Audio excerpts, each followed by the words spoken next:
오늘 성평등에 대한 얘기를 나누면서 적극적 고용 개선 조치라고 하는 얘기를 드렸는데요. 이 단어 한번 들으면 알 것도 같고 다시 생각해보면 도대체 무슨 말이지? 라고 헷갈려 하실 것 같아서 제가 정책 번역기에서 설명드리도록 하겠습니다. 적극적 고용 개선 조치는 실은 미국에서부터 이제 발생돼 왔었던 제도의 이름인데요. 미국에서는 AA라고 이름을 붙입니다. 사실 미국은 성평등의 문제뿐만 아니라 워낙 다양한 인종과 다양한 사람들이 섞여 있는 사회이기 때문에 이 사람들이 균형을 잃어가면서 발전하는 것이 필요하다. 배분하고 안배해 나가면서 조율을 맞출 필요성이 있었던 것이죠. 그럼 우리는 적극적 고용 개선 조치라고 하는 것이 언제부터 도입됐을까라고 하는 궁금증이 생기실 텐데요. 대한민국이 2006년도에 처음 만들어진 용어인데요. 500인 이상의 민간 사업자 그리고 정부, 공공기관 등은 전부 다 포함되는 상황이라고 보시면 될 것 같은데 전체 고용자 중에서 남성과 여성의 비율을 보고하도록 되어 있고요. 또 그 중에서도 관리자급은 남녀의 비율이 어떻게 되고 있느냐라고 하는 것을 보고하도록 되어 있습니다. 그렇게 하다 보면 전체에 있는 평균이라고 하는 것이 나오지 않겠습니까?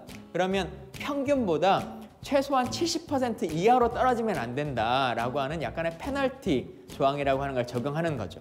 그래서 그 70% 이하가 떨어지게 되면 적극적으로 이걸 개선하라라고 하는 강제 조치 사항을 국가가 이제 말하는 것이고, 그래서 이 제도가 만들어진 이후에 어떻게 변화되고 있느냐, 실제 정책에 효과는 있는 것이냐라고 하는 궁금증이 여러분들에게 있으실 것 같은데요. 2006년과 2016년, 그러니까 한 10년 정도의 차이를 기준으로 놓고 보면 이렇습니다.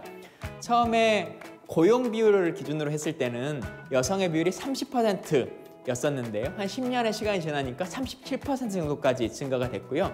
더 중요한 건 우리가 유리천장에 대한 이야기도 많이 했었는데 관리자급은 그러면 어떻게 변했느냐. 처음에 2006년도에는 10% 정도의 수준이었는데요.